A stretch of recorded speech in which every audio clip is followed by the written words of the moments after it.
I am beyond thrilled to announce that doors will soon be opening to the Wholesome Fertility Method online program. If you've been listening to this podcast, you know that I love to infuse meaning and spirituality into my practice, and I'm so excited to be sharing this program that I have put my heart and soul into. I have left no stone unturned with the creation of this program. This course includes everything that I provide for my patients, including how to understand your charts from a Chinese medicine perspective, detox recipes and protocols, simple and easy ways to go clean on products and cosmetics, research-backed nutrition that has been shown to improve fertility health, fertility-boosting supplements and herbs, breathing exercises, bonus fertility yoga videos, techniques to awaken your innate power to heal yourself, and what answering your sacred call really means. My deepest intention with this program is to empower and inspire you to align with your highest self. I will be offering both independent study as well as added coaching, which has limited spots available. If you're interested in getting on the waitlist, then don't wait.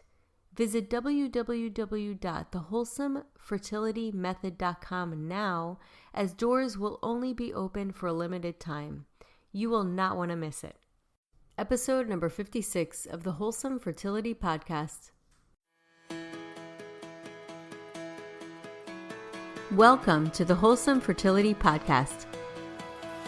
I'm Michelle, a fertility acupuncturist here to provide you with resources on how to create a wholesome approach to your fertility journey.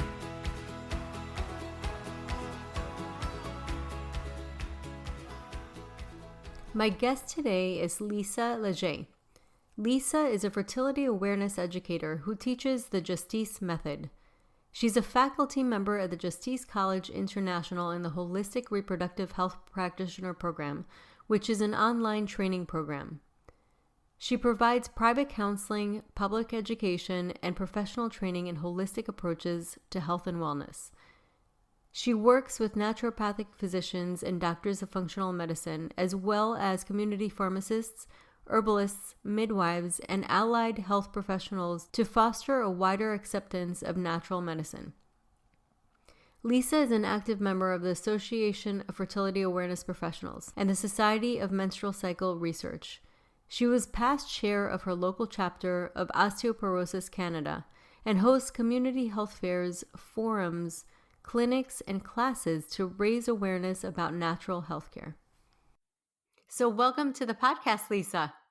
Thanks for having me, Michelle. So can you share your journey and how you learned and became an educator for holistic reproductive health and fertility awareness? Well, sure I can. Some of your listeners might be aware that charting the menstrual cycle is a very, very useful tool. And of course, we'll talk about that more today. I came into charting as a client. I had been, like most young women, through all the rigmarole of various birth control methods and did not like using hormones and was done with IUDs. And I was kind of interested in natural medicine. I was using herbal medicine and making diet changes, going into a healthier lifestyle when I ran into Geraldine Mattis, who's the founder of our group. And she taught me to chart for birth control. And once I learned to chart my own cycles, it just blew my mind. I thought everybody on earth needs to know how to do this. And I couldn't wait to teach other women how to chart their cycles. So she got a training course together eventually, and there were 5 of us in the original group. And I graduated from that training as a fertility management practitioner in 1989. Wow. And then we actually met in person and we took our classes as a group. I was in private practice for many years after that. And then in around 2000, Geraldine approached me to join her on the faculty at Justisse College to teach other teachers. And by that time, of course, we had the internet and we were able to teach women all around the globe by using an online platform. So Justisse College was born as an online school, and I've been on the faculty there teaching other fertility awareness educators. Awesome. And can you, for many who may or may not realize, how important is body literacy for both birth control and trying to conceive?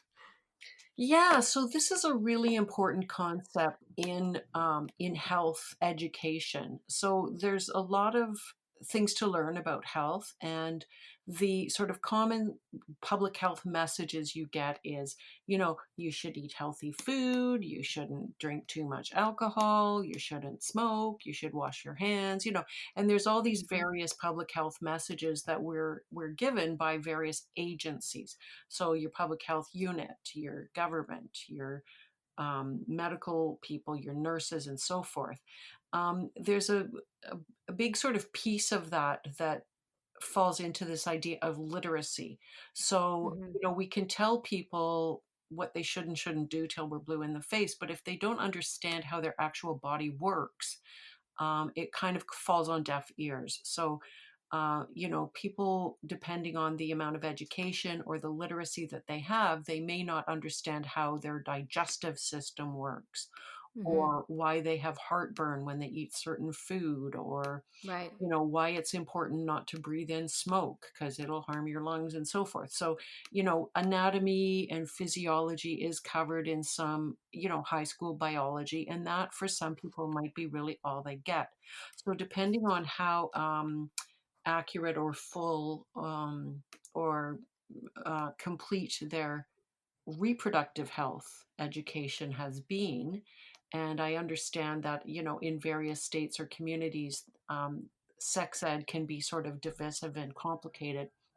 So we may, some of your listeners, or some people who hear our discussion, may not have had a lot of really good, accurate sex ed. And so they may not have a great understanding of actually how sexual and reproductive health works.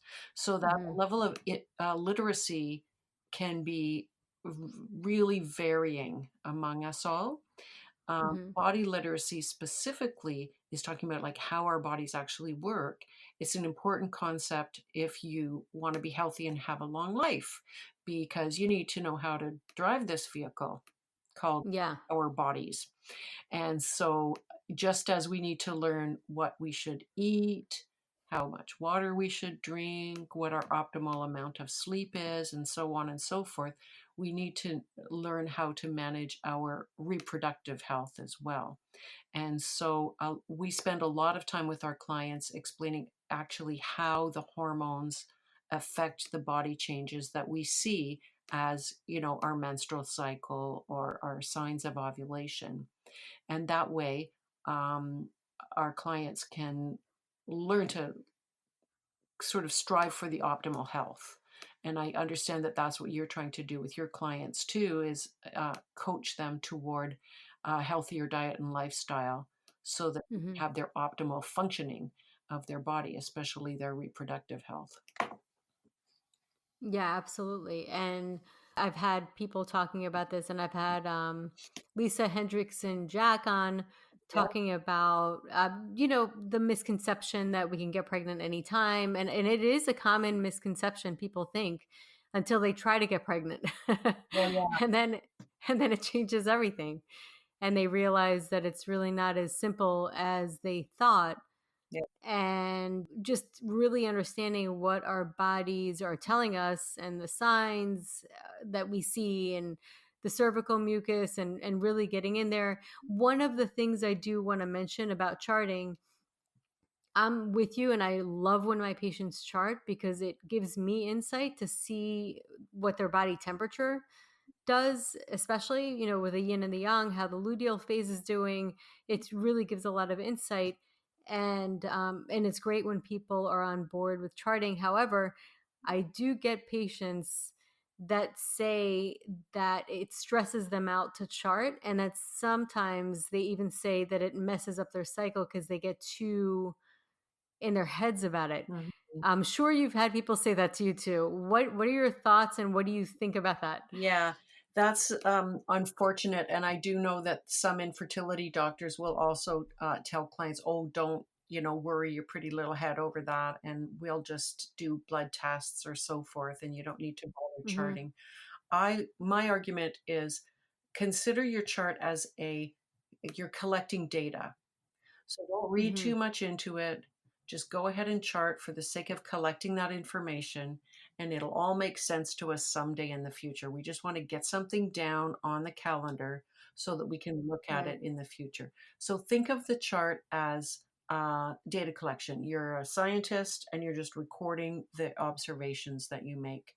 And hopefully that will take away some of the emotional charge about the Yeah. act of charting, and just make it as just one of those things you do. It's like, you know, any other task that you would do around your day. Right. That way, maybe it won't be wrapped up with so much emotion and stressfulness. You collect the data. Someday in the future, we're going to look it over and we can kind of help. It'll help us figure out what might be going on hormonally. Think of the chart as um, a diagnostic tool in the sense that, yes, you can get information about what might be going on hormonally.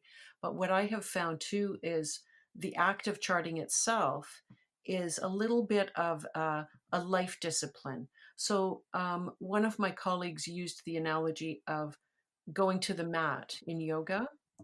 So, Mhm. if you're a yoga practitioner of any kind, when you go to your mat, you put away the other distractions of life. You leave your phone over there. You just go to the mat and you do your thing. Um, Right. Charting and being aware of our, fertility status, making observations about what might be going on with our body. In a sense, it's that same sort of life discipline. So I Right. invite That's a good point. you know, I invite clients who are, say they're having trouble with the observational routine. They keep forgetting to check for the mucus. The way that we teach it is you check every trip to the bathroom. You're sitting there wiping anyhow after peeing. So you might as well look Mhm. at the tissue and see if there's any mucus on the tissue. And then if you see Right. any mucus, then you finger test and you check it out, and you sort of decide how you're going to describe it on your chart at the end of the day. This is a moment for yourself to tune into what's going on with your body and not be distracted by the obligations of the day. So Right. nobody can bug you. You're in the bathroom. Mommy will be here there in a moment. Just give me a moment. I'm just going to pay attention to my body now. And we Mhm. actually need these opportunities to tune in. People tend to be in our culture at least, rushing around to eating drive through, getting the kids to soccer on time, holding down a job, running a household, doing all these things. So we're rushing in and out of the bathroom. And I invite my clients to think about using that time for yourself. Okay, here I am. I'm alone with my body for a moment. Let me just tune in, check in with what's going on with me, and give Mhm. myself that little moment to just say, okay, where am I in my cycle right now? And I'll kind of propose it as a bit of a rebellious act, Michelle? This idea that Mhm. it's almost like a revolution, self care. It can be thought Right. of as like a revolutionary act. It's like, F off the rest of the world. I'm paying attention to Right. myself here for a moment, right? Exactly. Yeah, absolutely. You know what's interesting too is not only does it help us observe our bodies, but it really helps us observe our minds because I do see the difference. I mean, some people embrace it and say, "Okay, that's great. I'm really going to take this on. I want to see what's going on and like really explore." And then I have people like I mentioned before that are resistant to it. It feels stressful, and then there's other people that think it's gross to put a finger in there and feel it out. Mhm, mhm. And it's interesting to see, can we get through that and be okay with ourselves and just everything that's going on and discover and kind of go back to our childlike behavior, like ability to really connect with our bodies. Yeah, And it's just an interesting observation that you can make on that front as well.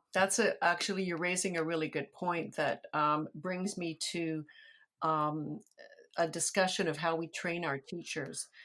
because Hmm. this material, this, we're asking our clients to do some self observation, and it can be Hmm. rather triggering, or there can be, psychodynamic issues that'll be kind of raised by even talking about um, our reproductive organs, our genitals, Hmm. Yeah. being able to come into a relationship with our bodies in this way.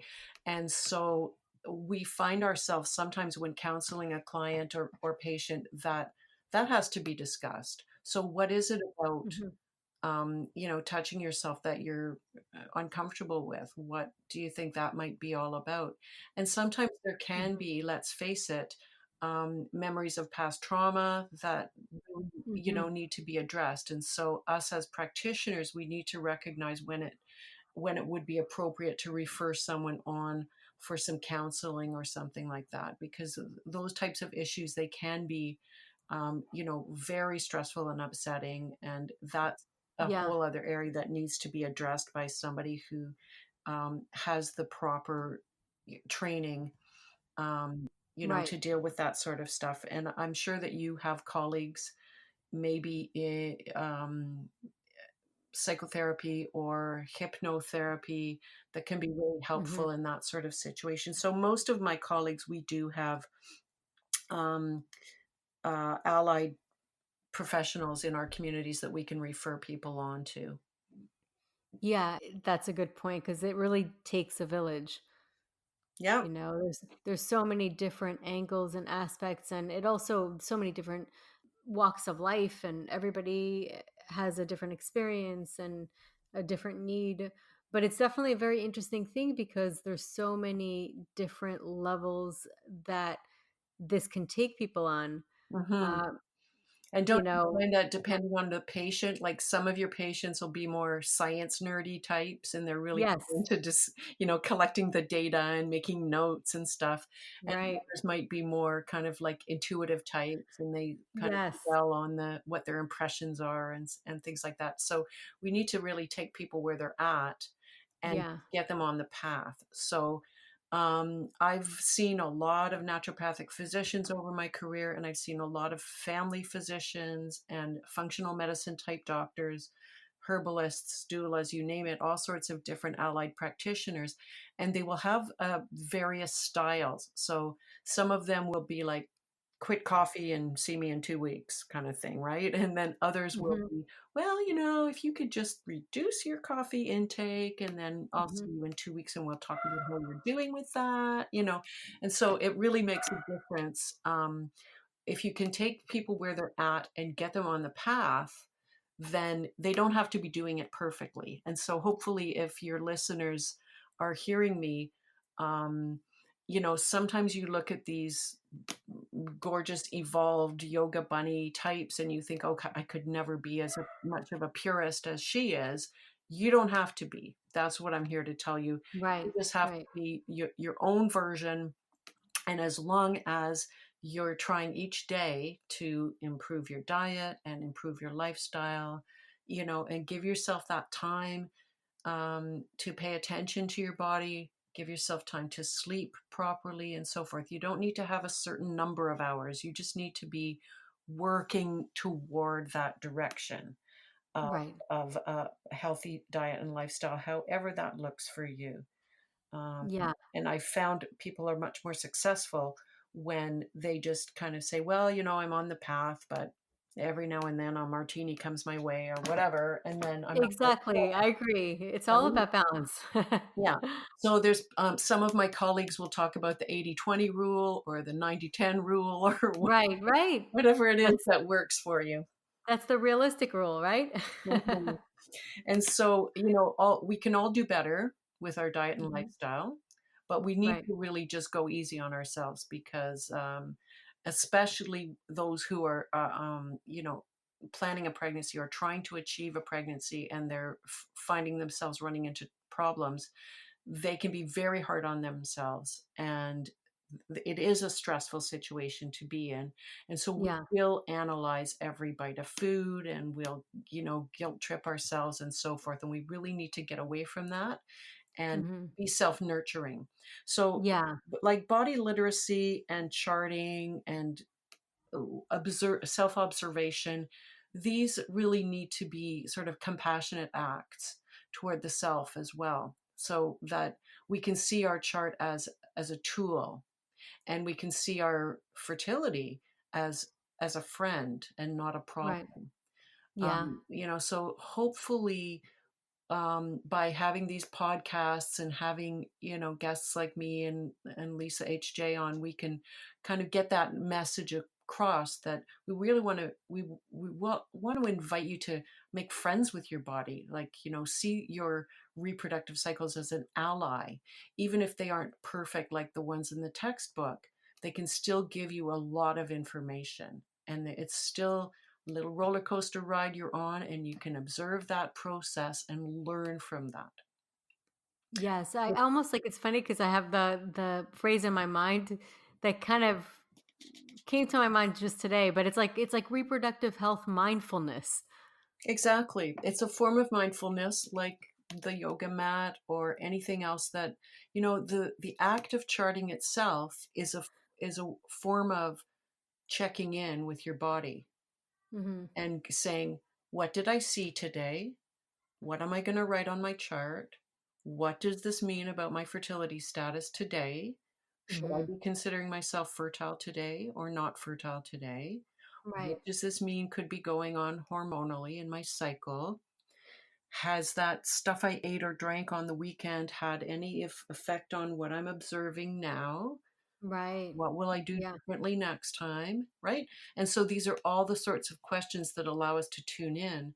And what I find over the period of time when I'm teaching somebody to chart and them learning this literacy and becoming proficient with their fertility awareness practice, whether it's to avoid or achieve pregnancy, is that kind of self mastery comes along. It's an evolving process where they Right. come to have more confidence in their ability to interpret what they're seeing in their charts, and then also more confidence in just how they're going to move through their life, um, what their strategies will be, how they're going to communicate their fertility status to their partner, or so forth. Maybe they're going to plan their dinner parties on days when they know for sure they're not going to be on their period, or something like that. Right. There's a certain grace we can move through life with when we have enough knowledge to, put ourselves in our best foot forward, put ourselves in situations where it's not going to be difficult for us, because let's face it, life is difficult enough already. Yep. That for sure is true. Yeah, I mean, it really sounds like learning a new language. At first, it feels awkward, and then over time, you can start writing poetry. Like it's Yeah. just a matter of doing it over and over again until you get comfortable with it, and then you really can Mhm. take it in. One of my colleagues, whenever somebody says, "Oh, charting sounds so complicated," she says, "Have you ever looked at a knitting pattern? That's complicated." Right, right, And she'll point out, "Well, you learned how to do email, you learned how to drive a car. I mean, how right. difficult can it be to check your mucus and make a notation on a chart?" Exactly. And I guess the complicated thing is our initial reaction. That's the most complicated. Once you actually do it, it's nothing. Yeah, yeah, that's it. And a lot of valuable information can be collected. So, as you mentioned, you can often get a sense of what might be going on hormonally with your patients, and you Hmm. can assess the luteal phase, and have a good idea what sorts of things might need to be adjusted or supported in their system. Right. The same with me. I find that there are some really easy corrections in natural medicine that, Hmm. when I see certain problems on a chart, I can go, oh, well, hallelujah, this is an easy one. Right. Can you give an example? Well, for prolonged menstrual bleeding, Hmm. if a period that goes on 2-3 weeks in a row kind of thing, it's just leaking and leaking and it won't sort of resolve itself. Mhm. Bioflavonoids work beautifully to fix that, very Mhm. quickly dry that up because the bioflavonoids repair the little capillaries that are Mm. leaking blood into the uterus. So, bioflavonoids are used for varicose veins, hemorrhoids, spider veins, people who bruise easily, and also prolonged bleeding that really isn't hormonal in nature. It really is just leaky capillaries. Right. So bioflavonoids, citrus bioflavonoids, it's the white flesh. When you peel an orange, it's that white meat under there. And Mhm. they make capsules of citrus bioflavonoids, and they usually will market it for varicose veins, but Mhm. it works really great for this prolonged bleeding like that. That's great. Yeah. Another really easy one to fix is the short luteal phase. Um, Mhm. Which a lot of people have. So for that, I Pretty use common. beta carotene, Mhm. and I've had really good results with that. So the idea is, the corpus luteum in the post ovulation phase of the ovarian cycle. The corpus Mhm. luteum is the thing that makes the progesterone, Right. and the progesterone is what makes the body slightly warmer. So you get that Right. temperature shift. That's right. So the corpus luteum is Latin for yellow body. Mhm. And it's actually yellow because it uses beta carotene to make progesterone. That's interesting. Isn't that I've cool? never heard of that. Yeah. I love that. I love learning new things. So I've seen with my own eyes, Mhm. luteal phase increase in length Wow. over the course of a couple of cycles when beta carotene supplementation is introduced, and you can Mhm. tack on, a day or two each cycle to a short luteal phase. Let me ask you a question. Is in those cases it's better to supplement versus like eating carrots and foods with that are high in beta carotene? So the rationale for supplementation is you getting a therapeutic dose. There's Got a it. Yeah. difference A little between, stronger. right, preventing scurvy and actually Mhm. treating having enough of a dose so that you can get a result. In this Right. case, we're trying to give enough beta carotene to actually support that little corpus luteum there. And so, yeah, you'd probably have to eat a whole lot of carrots to get enough. Yeah. A lot of carrot juice. And the thing that I'm finding, I don't know how much time we've got left, but the thing that I'm observing, I work in a community pharmacy setting. I'm the herbalist in a Mhm. pharmacy. Mhm. And what I'm observing is a lot of people's intestines are not in great shape. So it makes you wonder, are they actually absorbing the nutrition from their food? That's a very good point. Right. Yeah, And because there's a so lot of inflammation. there's a lot of inflammatory process, there's poor gut health, there's other bacteria, there's imbalances, dysbiosis, too many bad bacteria, not enough good bacteria.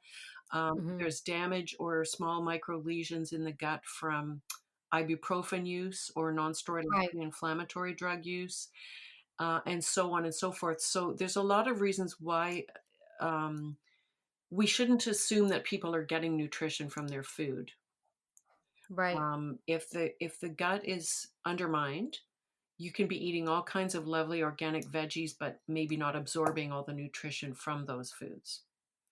Good point. So sometimes we do need to supplement just to get an adequate amount in there to get a result where we can see it.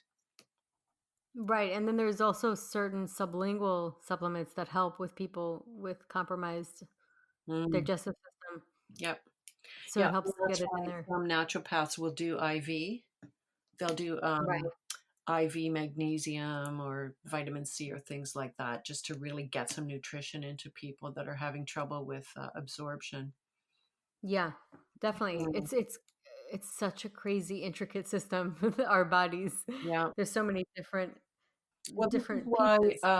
your listeners need private instruction and personal care. Is Yeah, you can crack open a book and it says, "Oh, take this herb or that herb," but it's not right. the same as talking to somebody who has some clinical experience and has some, some colleagues behind them.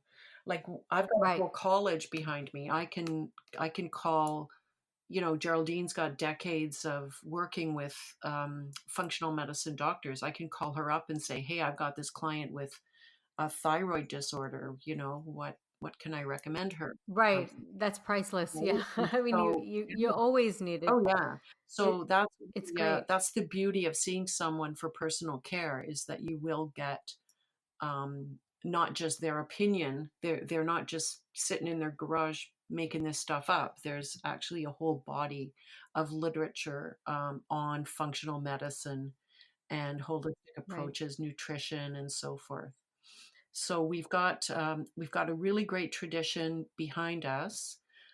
Fertility awareness educators tend to be holistically oriented, but you shouldn't assume that.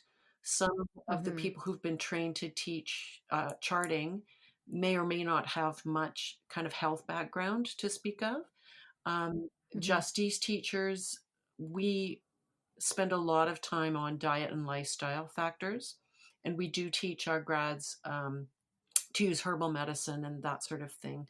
Of course, they are not permitted to diagnose or prescribe. That's left to family physicians to do. But our holistic practitioners are able to make recommendations about supplements and herbal medicines that wouldn't commonly be used for, so you know, certain conditions, like, you know, the beta carotene I told you about for luteal phase defects, for example, and that Right. sort of thing. So we're I don't know what it's like in the United States, but here in Canada, diagnosing and prescribing is left to the physicians to do, and nobody else is allowed um, to do that. It's their business. You mean like That's pharmaceuticals? right. Family physicians Yeah. are allowed to diagnose and prescribe, but unfortunately, they're taught how to prescribe drugs at med school. Right. So they don't have a Right. Right. lot of ability to Supplemental recommend and nutrition and yeah, herbal. supplementation. So that's why people come into the pharmacy and speak to me, because I can tell them about the supplements and give them a, you know, Right. further research to look into. And then often what I find is if a patient is given advice from a holistic practitioner, then they take it back to the doctor and say, "What do you think about this? I heard magnesium Right. treated menstrual cramps." The doctor often will say, "Oh, sure, go ahead and try that." Even if the doctor wouldn't have prescribed it off the bat, if the patient comes back and says, "Hey, I'm thinking I'd like to try taking some magnesium," the doctors are usually all for it. They'll say, "Yeah, go ahead and let me know how it works for you." Right. It's just that, Well, that's good. yeah, it's At just that least. they're not, the college, they'll get in trouble if they go and prescribe things that aren't on the guidelines. So Right. yeah, it's a difficult situation that they find themselves in. And I've had doctors, family physicians who are under the healthcare plan reach into their pockets and show me their own vitamins that they themselves take. They Right. wouldn't Right. be able to Interesting. recommend them to their patients. Yeah. Right. Oh, that's interesting. And what are your thoughts of Vitex since we're talking about the luteal phase? Oh, so the Vitex can work, yes, and it is. I think it's pretty well known these days. Vitex Hmm. as a support for the progesterone. I've just found that the beta carotene works, you know, quicker and more dramatically, and I just, you know, within a couple of cycles, you can see. Right. And Vitex actually takes it kind of throws off your period sometimes before it regulates it. I've found, some people start taking it and then they start noticing differences in their cycle until it starts regulating after about 3 months, Hmm. 3 to 6 months. Hmm. One thing that I just found interesting is I had a patient come in and she said, "What do you think about these herbal teas Hmm. that say they're good for fertility?" And then they'll have Vitex and all kinds of, and I said, "Well, it depends on what you specifically have." Exactly. And so it's not a one stop shop, Exactly. one size fits all at all. Yeah. A So classic it's kind example of of interesting. that Yeah. is these female formulas. You'll see that at the health food store on the shelf, there will be like tonics for women, or Yeah. formulas for women, and often they'll sort of target the perimenopausal years because, hey, let's face it, Mm-hmm. there's a whole lot of money to be made in that population. But you'll Right. find that they'll throw herbs in there, progestogenic and or things like Vitex into a formula, hoping to kind of cover off a lot of bases, and it may not be appropriate for an individual woman. Um, the Right. prime example for me is the perimenopausal woman who actually has too much estrogen, Mm-hmm. and now she goes into the health food store and buys something with, sage or red clover tops or some other progestogenic herb, and she's Mm-hmm. basically adding to the problem, the imbalance that she already has. So she really needs to talk to somebody about how to lower the excess levels of estrogen in her system. And the thing that I've Right. found most dramatic in effect for that is DIM. Are you familiar with I diindolate? am.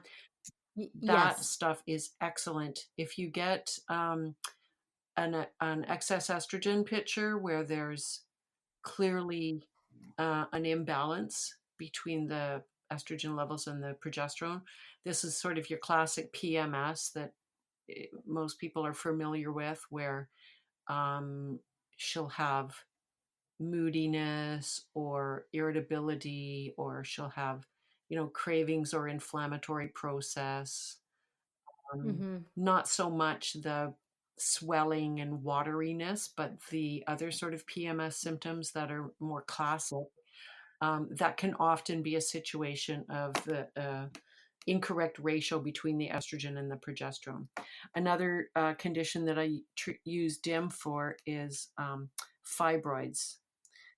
Yes. And endometriosis Yeah, too. so when It's there's great. symptoms related to there being a whole lot of estrogen stimulation to those tissues, we want to get that Mm-hmm. down. And the DIM, diindole methane, helps the liver convert the estrogens into the safer, more benign forms and away from Mm-hmm.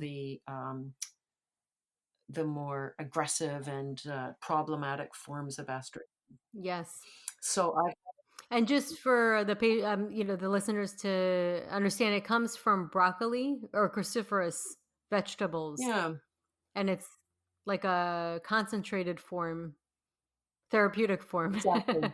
So eating broccoli and Brussels sprouts is a really healthy food to eat, but we're talking again about enough of a dose that could actually do you some good.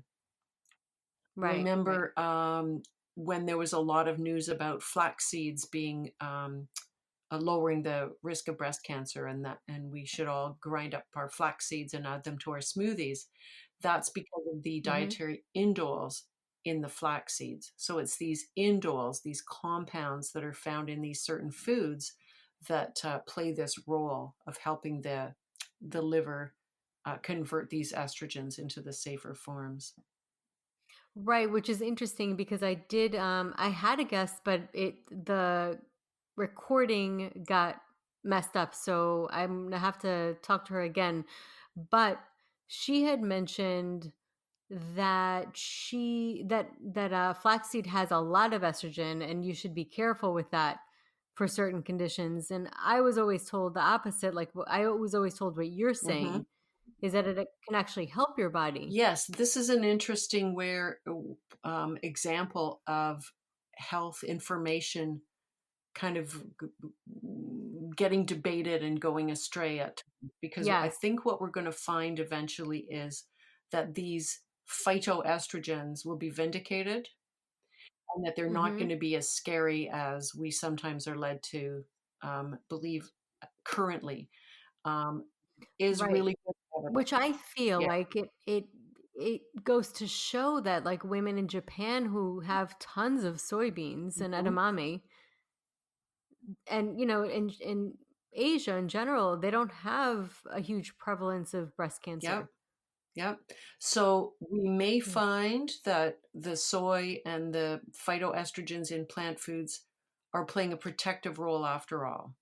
But the research is Right. kind of getting tossed around. And so there's now a bit of fear in oncologists of, oh, don't mess around with Mhm. those phytoestrogen heavy foods.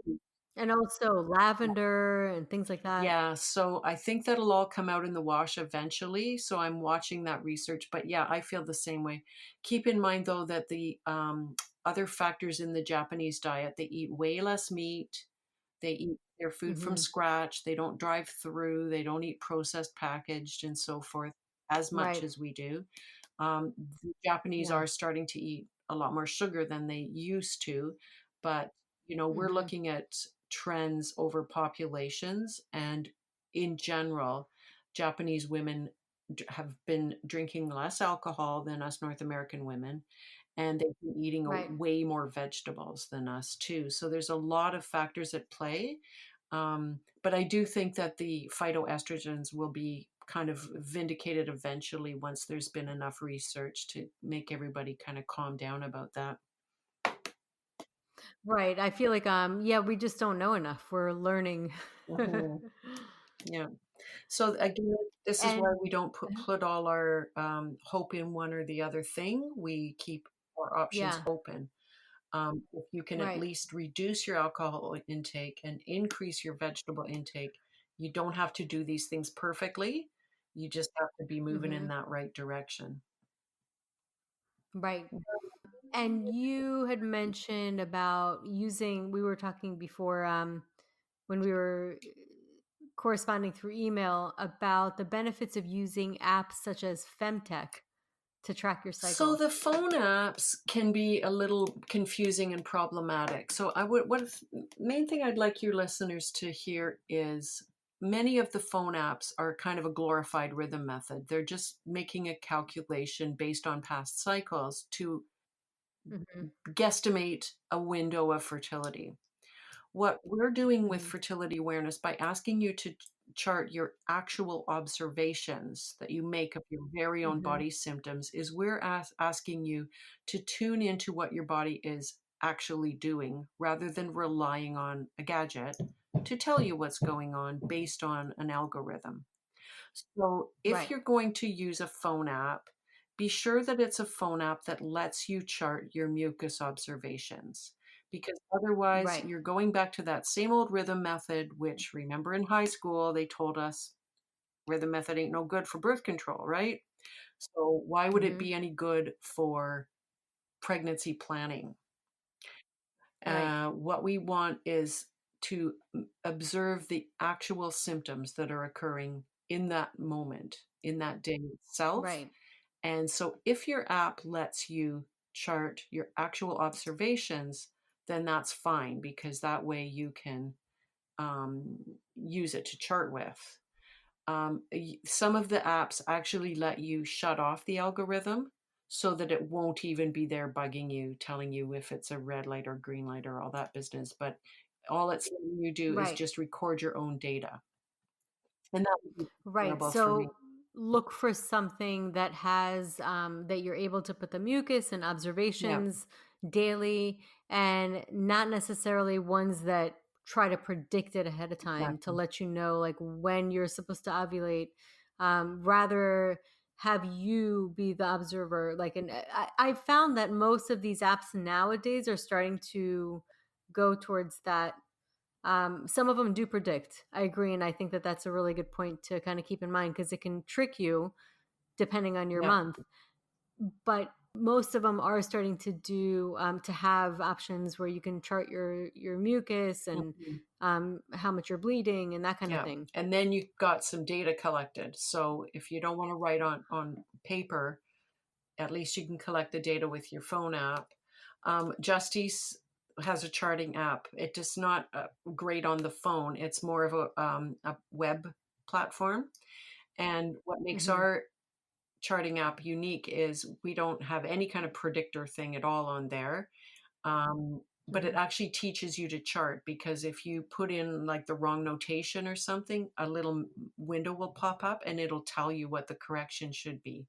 And it kind of forces Oh, you to interesting. chart correctly for Right. for proper use of the method. So it's actually a learning tool more than a predictor. So avoid the period predictor gadgets and go for Right. something that Right. lets you actually record your very own observations.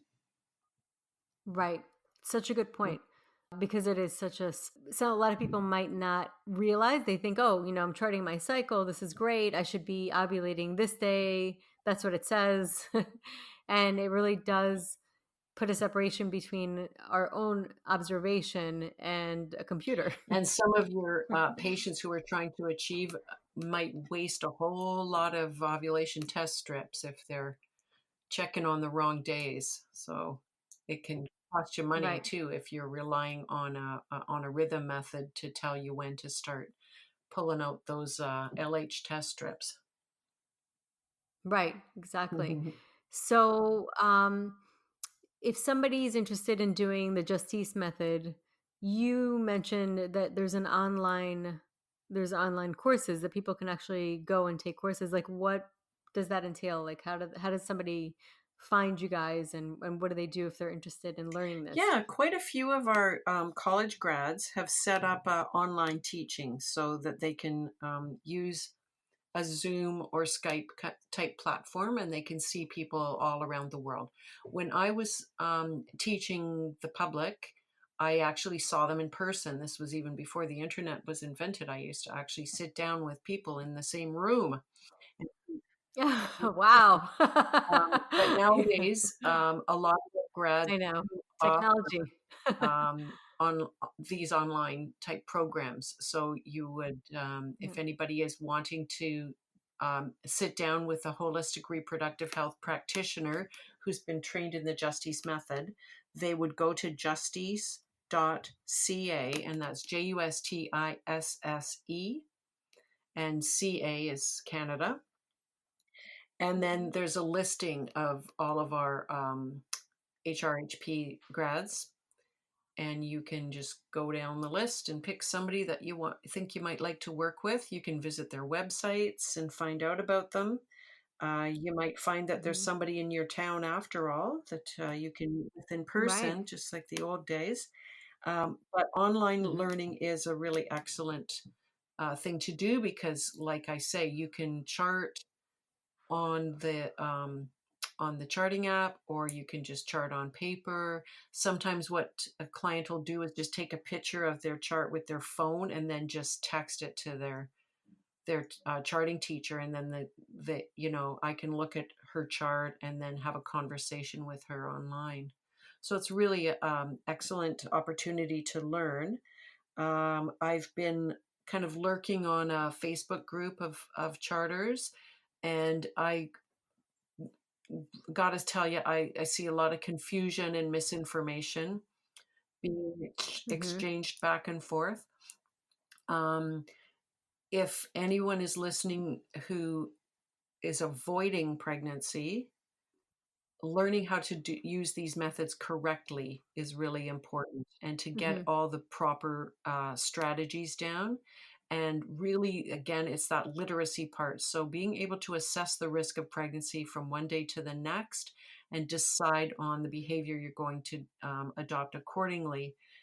It's this is serious business. We don't want to be fooling around. So um I wouldn't want to see people just reading a book and kind of wandering off and trying to muddle through and figuring it out on their own, when they can schedule 3 sessions with a teacher just to go over their chart and just make sure they're doing everything Right. correctly, and then discuss their strategy and just clear up all those things like we sort of talked about at the beginning of our meeting today, Michelle.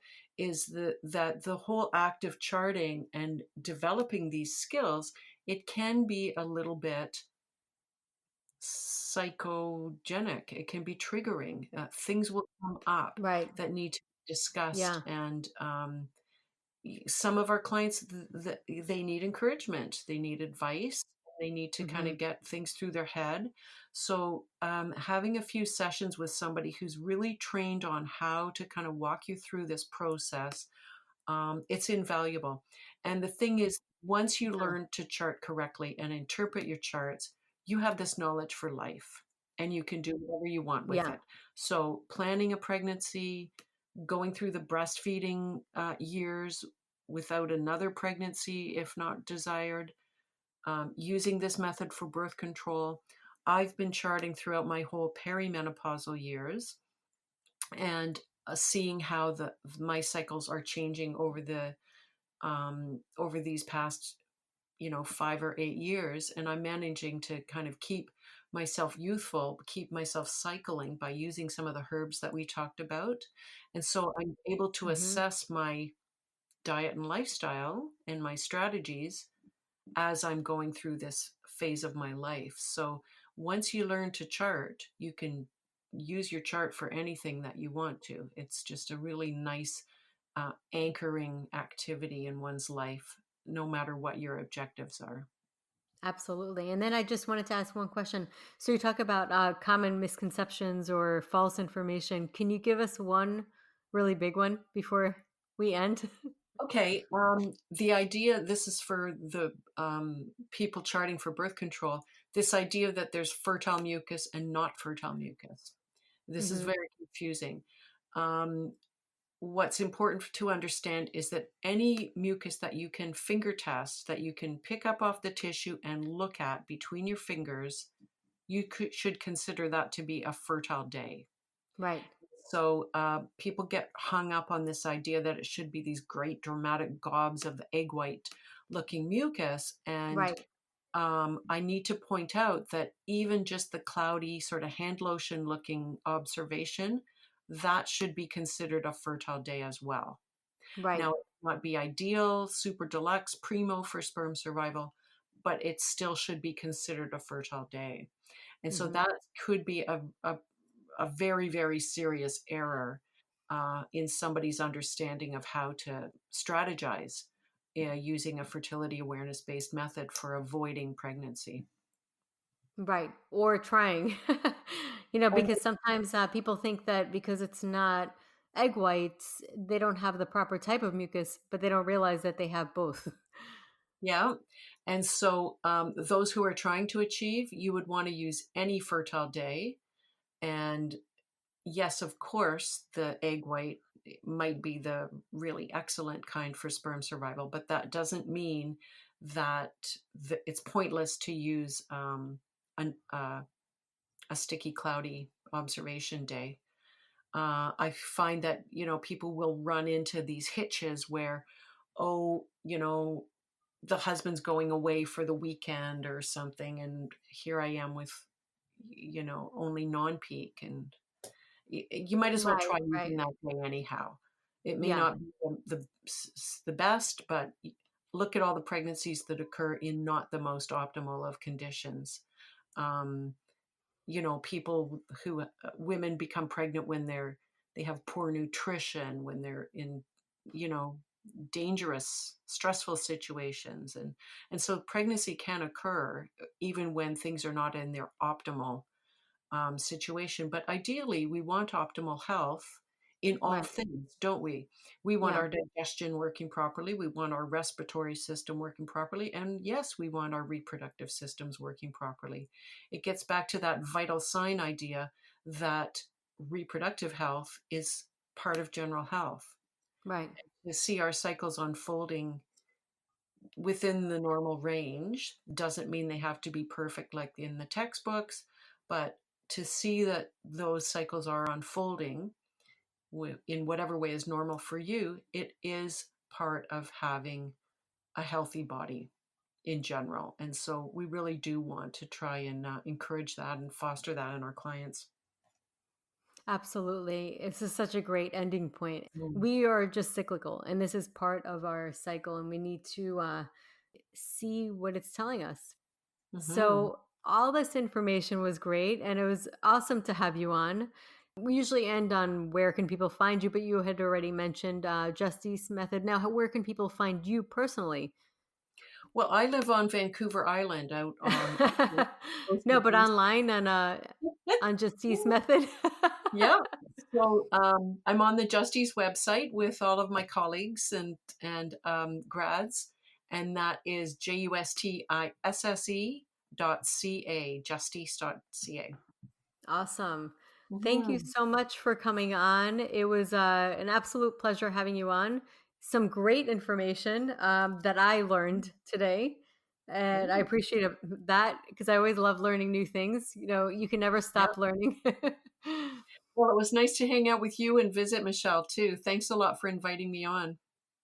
So that concludes today's episode. You can find all the links mentioned on the episode notes. If you're enjoying these episodes, please take a moment to leave a review. Reviews are everything to podcasters. You can find me on my website at www.thewholesomelotus.com.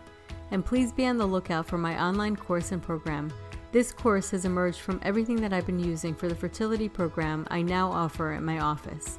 I wanted to consolidate all of my suggestions and coaching and put it into a form that anyone can purchase and use.